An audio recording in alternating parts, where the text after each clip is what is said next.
Welcome back. Here's where you left off. Spoilers ahead for chapters 20 through 23 of Convergence, Book 5, Desperate Measures. Okay, Leonard, these chapters were full of lots of gods, demigods, and a lot of legends, and a lot of just like we got everything from Chinchilla to Thor, baby. It's like, yeah, I thought I was watching a Marvel movie, actually, to be honest with you. So it was very, to be honest, it was cool. I kind of like it. It was really nice to see all this happening, because we know the Nether has different gods. You got everything from Greek to Roman to Norse gods to you name it. Everything is there. So anything that's considered ancient religions, it's going to be there. I think there's going to be more in the list happening throughout the whole book, the whole series, I think, in my opinion. But the biggest thing I want to talk about is Kevin, actually, more than the gods. I remember we talked about this in the last episode regarding Kaz is taking more control, right? And they actually said it throughout the chapters that Mike is the team lead, the mission commander is Kaz, right? So the dynamic changed a lot as soon as they walked into the Nether, and Kaz is literally saying, "Well, you can't really say that. No, you can't do that." And Matt just had to sit there and like, "You're right. I can't do anything about it. You have more experience than I do theoretically in this world, so I'm just gonna lay back and sit here. I'm gonna be pissed off." But Kaz is like, "That's nice. You're pissed off. What can you do about it? Nothing. So the only option is me." So what do you think about the dynamic changed? Or well, did you see that you asked about Kevin. What about Kevin, though? You asked about Kevin. Sorry. The reason why I went to the tangent is Kevin. Kevin was... Remember before Kevin was... Mike was like, "Don't send him out. We need him. And Kaz is like, "Well, no, we don't." And when we got there, Kaz literally gave him that option. The options of like, go see your friends and family. You're not with us anymore. We even Cass even says that I gave you a promise to send you home, and you are home now. We don't need you to fight this fight. Your people need you, right? And that's why that right now Mike is very best way to describe it, he is upset that Kaz literally gave Kevin the option to go and push them out so he can be with his friends and family, right? With his people, and that's why you just mean Mike has changed his tune from "we got to get rid of him" to "we got to keep him now." That's your point here, right? Yeah, that, and on top of that too, on top of that too, the dynamic between both of them changed significantly as well too, right? So do you agree with that assessment, or you're like, you know what, Leonard, you're full of crap? I think Mike is just.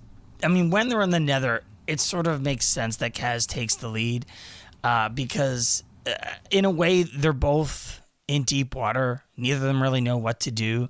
I would say that Mike still has a lot to contribute in the situation, but in a sense, as the argument is made, is Giselle is sort of the most versatile person there because she can use bows and arrows and swords and stuff. But in the end, this is Boot's domain. And when we meet Chit, I can't even pronounce the squirrel, it. the rodent. Where did he come up with the name? I don't know. I haven't really Googled the person, the name yet, but I have the rodent, the squirrel, the elder. The name's Chit. Chit. It's the real name, Chit. I just don't know. I can't pronounce the last name. I tried to think of it, but it's just, I don't know. I wonder if, you know what I'm going to say? I wonder if the name was pulled out of some place that he would do or something like that. Yeah. Or he pulled out of a box or something. Because it seemed very very regional or something like that. Anyway, it was just one of those things when I read the name, I'm like, really? And I'm trying to sound it out, and I'm like, I don't know, I'm not gonna get this, There's no way you can get that. Yeah, trust me. I was planning to Google Google her name, but I decided not to. I just wanted to see if I could actually remember the name, and I just didn't have time. Sorry, but we'll just call her Chit. The best way to describe it is Chit. So you mentioned earlier about Asgard, Thor, all of that. We even got our own what I'll call Lord of the Rings moment, because we had the ghosts. And they're fighting the ghosts and everything. And Signy is like, we're in Asgard. These are Asgard soldiers, or dead ones at least.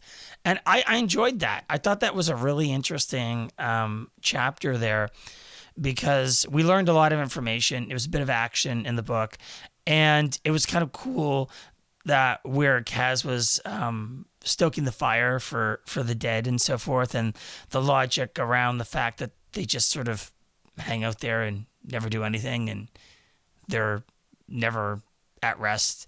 I think that would be a terrible way to be, It's called purgatory. It's called purgatory. Yeah, there you go. Yeah, it's that scene itself. Actually, I'm glad that you brought it up, because that scene itself is very, very nice to read, because this big war happened, and all the soldiers from the Gazian, the soldiers have died there, right? And they're stuck in purgatory. Unfortunately, they haven't gone through Valhalla, so they have this thing about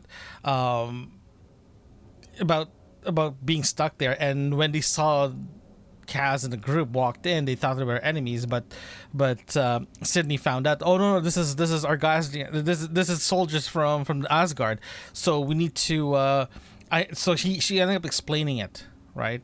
As soon as she explained it, that's when all the ghosts were like, oh, okay, cool.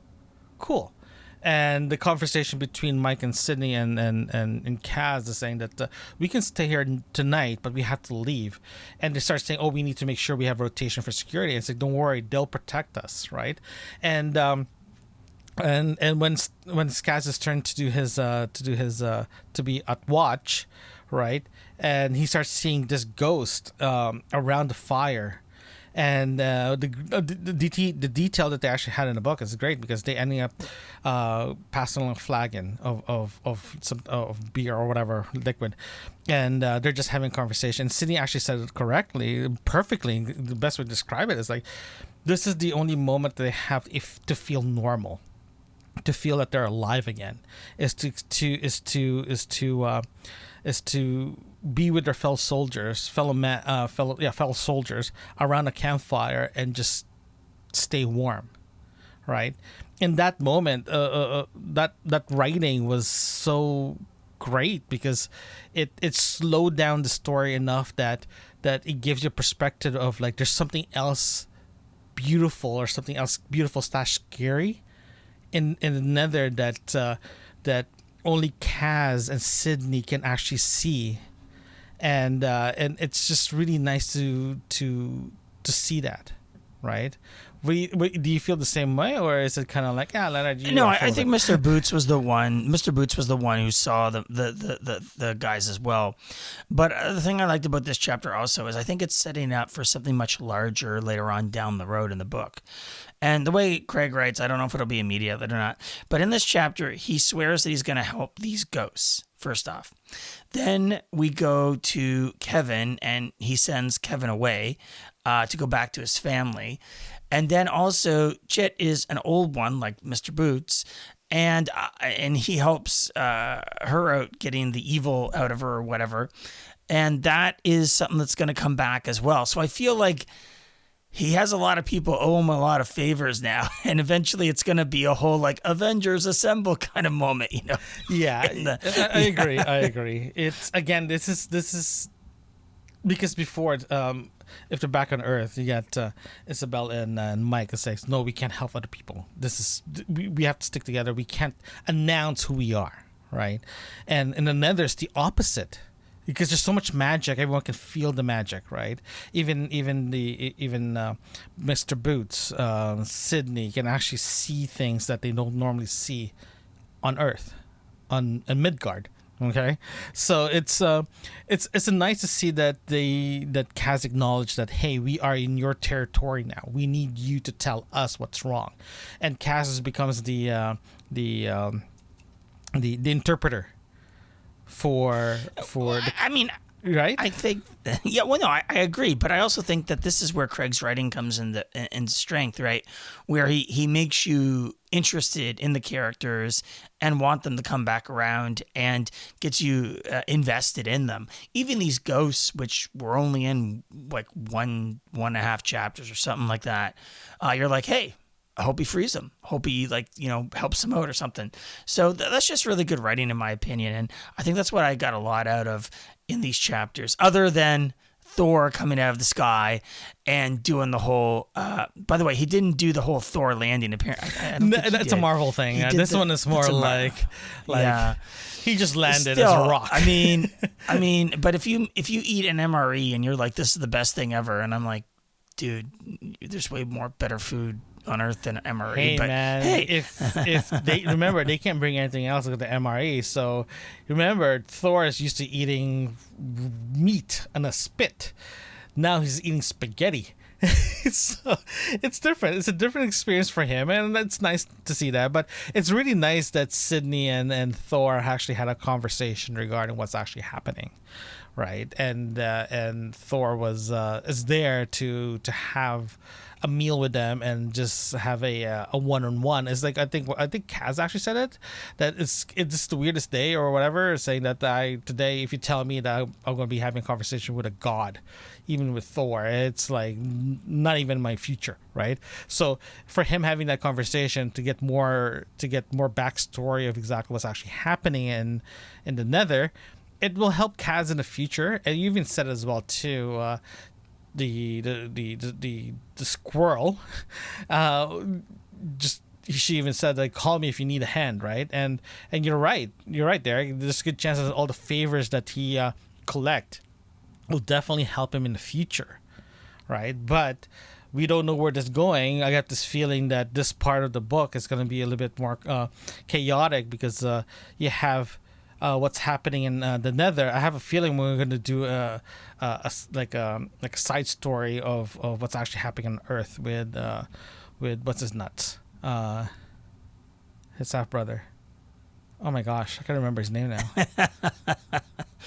That's how Zachary. With his like 10,000 names. Theo, Thor. Yeah. Theo, yeah. So you see, that's why I can remember his name. But yeah, no, I have to feel it's going to be a separate story for that one while we're taking care of this thing in another. What do you think? Are you thinking the next few chapters are going to sort of focus back on Theo? I don't think it's the way it's going to go. I don't think that's where he's going with this right now. I think Theo was brought up. He's been dropped. I don't think that's really going to happen because they at the end of the last chapter, they have the goblins after them. So I think unless we're going to make a new switch back to Earth, I think that's where we're going to start up the next chapter at and have the goblins chase them into the Tuatha's land where the portal is. Of course, it's not going to be on this side of the mountains. It's going to be on the other side of the mountains, of course. It's always at the other side of the mountain and the other side of the valley. It's always the case. And you think it's not going to go back and forth? I got this feeling it is going to go back and forth because I have this feeling that Theo will figure something out, and it would be so cool if Theo shows up in the Nether. Yeah. And I don't think that's going to happen. I mean, unless a god reaches out to him, be like, "Hey, man, come with me," kind of thing. Come with Theo me. Will be like, "Totally, come with me."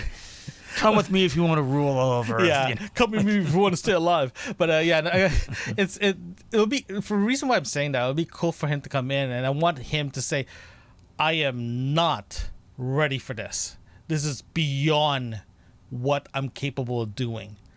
This is level 10. I'm only in level 1.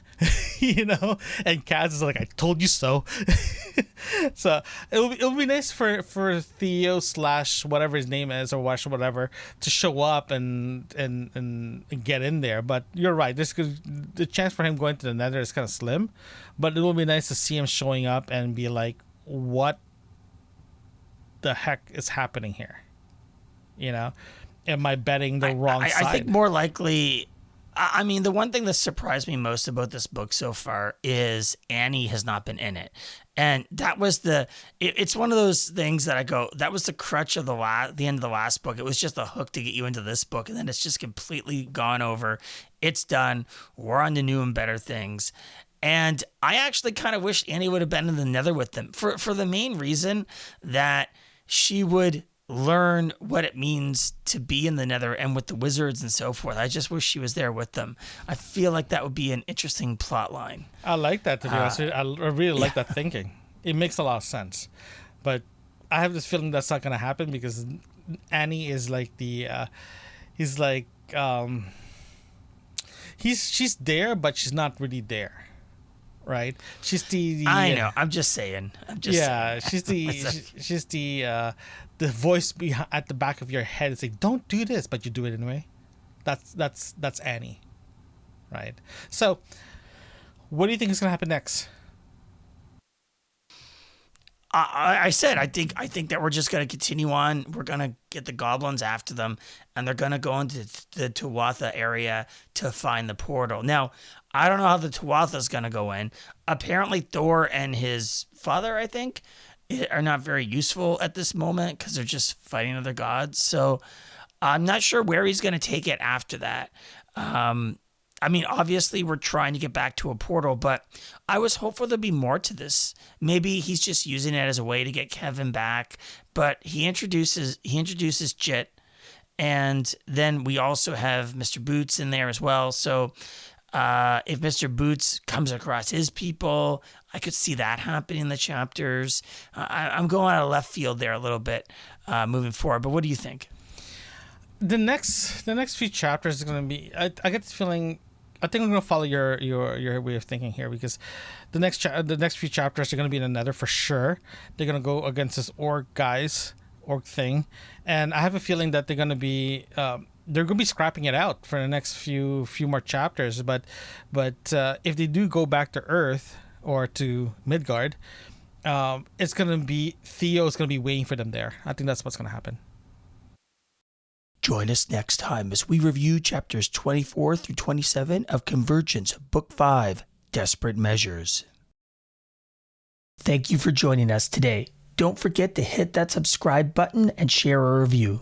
We love to hear from you. Send us an email at yourbookmarksinfo@gmail.com. Join us again right here where you left off.